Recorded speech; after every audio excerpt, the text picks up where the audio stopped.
Nós viajamos até Cusco, no Peru, para descobrir tudo sobre a bebida mais famosa do país, o pisco.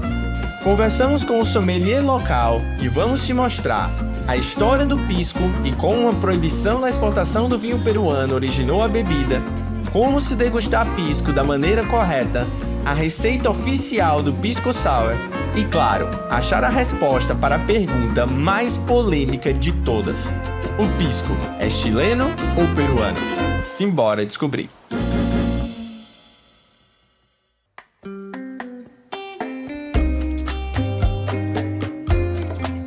Bienvenido a República del Pisco. Mi nombre es Giuseppe Mayorga. Tenemos 8 variedades de uvas, 6 de origen español, una de italiano y una francés. Estas 8 uvas son las únicas con las cuales podemos elaborar este destilado. Vamos a iniciar con este de acá. Este es una uva quebranta. Es la uva más popular porque la usamos para elaborar coctelería.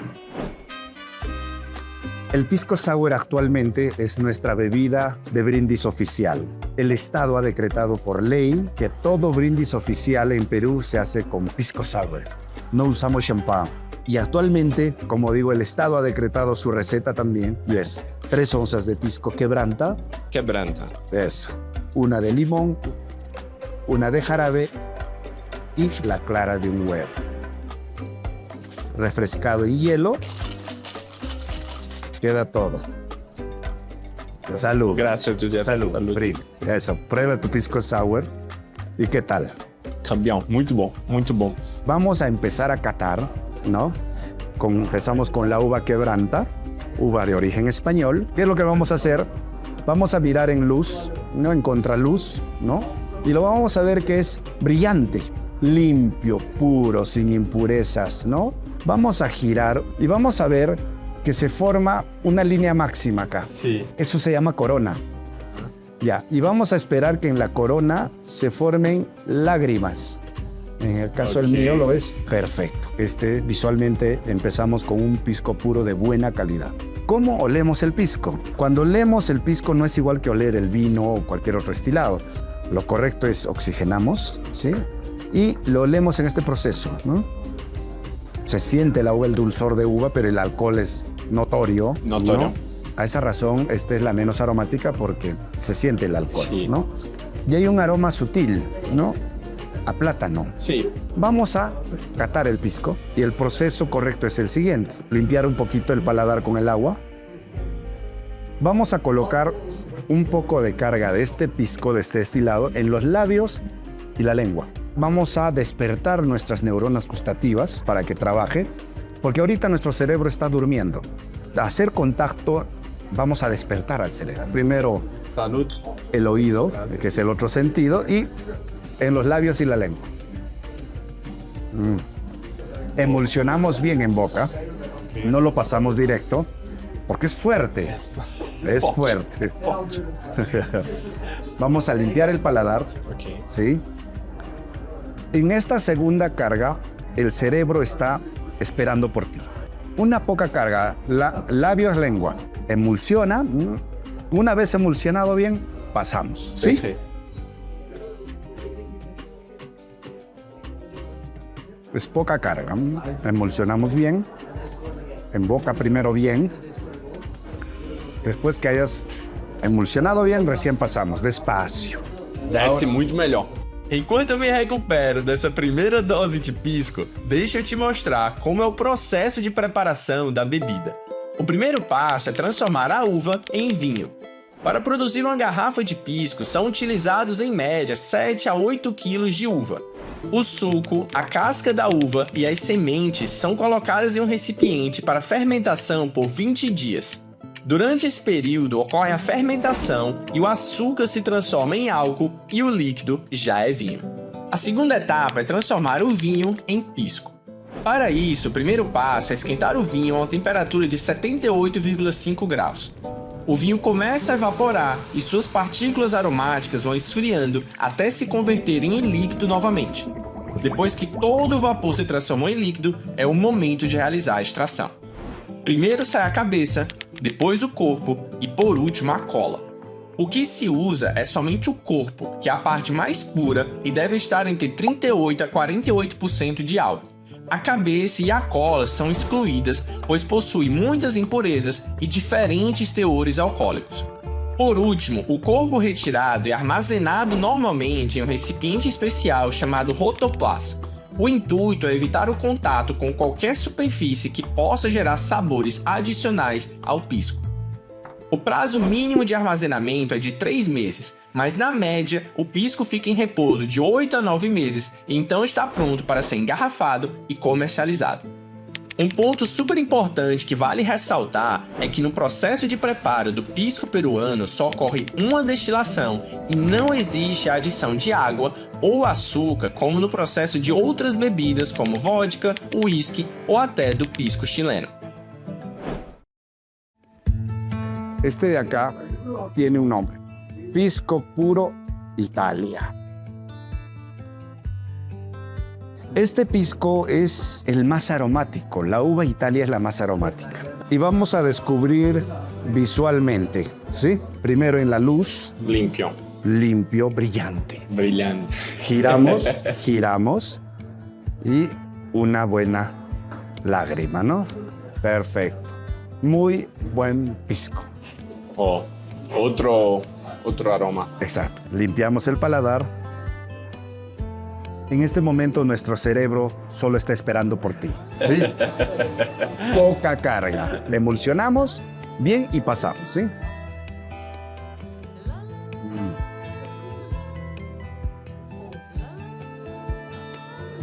Ahí. Faz uma diferença absurda esse processo de colocar só um pouquinho, de sentir na boca, de ir degustando. Na primeira eu fiz uma careta gigante, agora eu já tô conseguindo beber de boa. E esse aqui muito melhor do que o primeiro pra mim, porque eu gosto muito de coisa frutada e cítrica, então tá bem especial. ¿Sí? Mais uma dose e um pouco mais de história. Agora eu vou te contar como surgiu o pisco. Quando os espanhóis vieram ao Peru, eles trouxeram vinho para o consumo próprio e também para as cerimônias religiosas. Mas depois de meses nos navios, ao chegarem perceberam que o sabor estava completamente alterado. Então, eles começaram a trazer sementes de uva para plantar em regiões férteis e produzir vinho diretamente no Peru. Com um solo de extrema qualidade em locais como Ica e Arequipa, foi possível produzir excelentes vinhos no Peru e logo iniciou-se a exportação para a Espanha e a Europa. Isso gerou uma preocupação de produtores espanhóis que pressionaram o rei Felipe IV e ele proibiu ao longo dos anos a completa exportação de vinho por parte do Peru. Com uma produção gigantesca de uva sem ter para onde exportar, os produtores que viviam no Peru decidiram destilar o vinho e criaram uma bebida nova com alto teor alcoólico que hoje conhecemos como pisco, mas na época foi batizada de aguardente de uva. Vamos a pasar a este de acá. Y tiene un nombre, dice acholado. Cholo es una mezcla de razas, ¿no? Los españoles tienen hijos con personas nativas y la mezcla de razas, pues le decíamos cholo o chola. ¿Por qué? Porque tiene 2 o más variedades de uvas. Es un secreto de casa. Cada casa tiene su propio acholado, ¿no? En inglés le decimos blend. ¿Ya? Vamos a empezar a degustar y vamos a ver la diferencia, ¿sí? Incrível, eu já tô craque aqui, ó. Bota na luz, gira, se tem lágrima, que é bom, e faz o cheiro aqui. Esse, você não sente quase nada. Não é Parece agressivo. água, parece água. No es agresivo, No. ¿no? Limpiamos el paladar.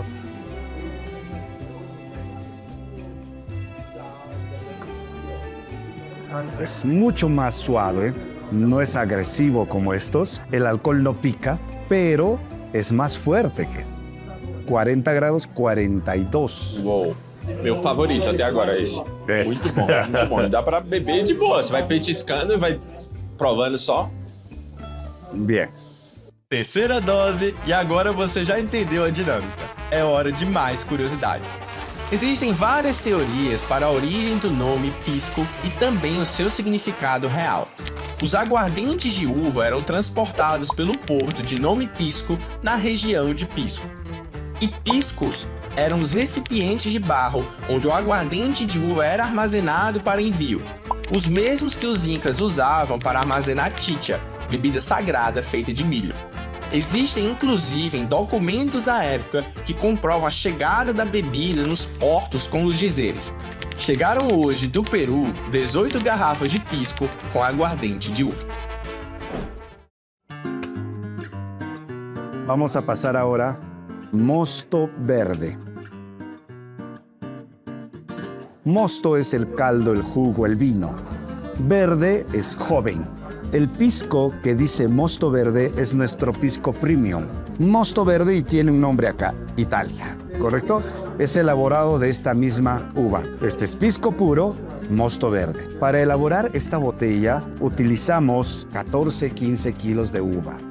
Es más cantidad. Prensa suave, acá dejamos fermentando 20 días, acá 10 días.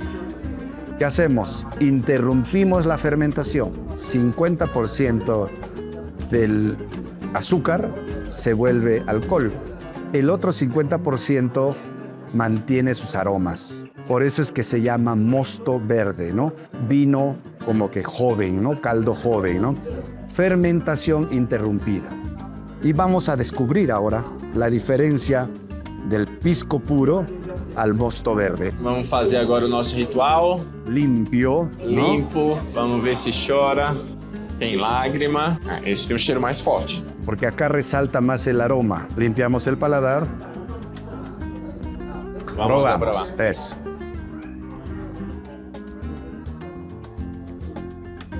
Es dulce, Muito bom ¿no? esse. Siento la lima, el dulce, muy agradable, ¿no? E fica um gostinho bom na boca, fica um gostinho suave no final. Eu tô muito surpreso, muito.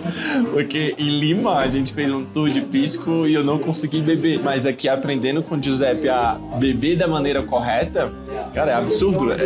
O gosto é muito melhor e você aproveita muito mais a bebida. É surreal. Uma pergunta polêmica. Pisco es de Perú o Chile? Eso para aclarar es muy importante. Perú tiene registros. La ciudad de Pisco es mucho más antiguo que la ciudad de Pisco en Chile. Su destilado es único. Tenemos registros de esto en archivos, ¿no? Y su proceso también es único. Los amigos de Chile, su proceso es diferente. Ellos mezclan uvas, prensa suave, destilan una vez, juntan cabeza, cola, cuerpo, destilan otra vez el mismo, hasta 3 hasta 4 veces. El resultado le agregan agua, bajan grado alcohólico y guardan en madera. Es completamente diferente. En nuestro país, este proceso a nivel de destilados es único. No se agrega agua, por esa razón grados alcohólicos diferentes y es único. Por esta razón, la mayoría de países en el mundo han declarado que el pisco es peruano, ¿no? ¿Sí? Bien. Foi um prazer enorme conhecer mais sobre a história do pisco com você. Te esperamos na nossa próxima viagem fora do comum. E se você quiser conhecer os melhores restaurantes para comer e beber em Cusco, é só clicar no vídeo que vai aparecer na sua tela agora. Arriba, Abajo, abajo, al centro, adentro. y adentro. Salud. Gracias, Giuseppe. Salud.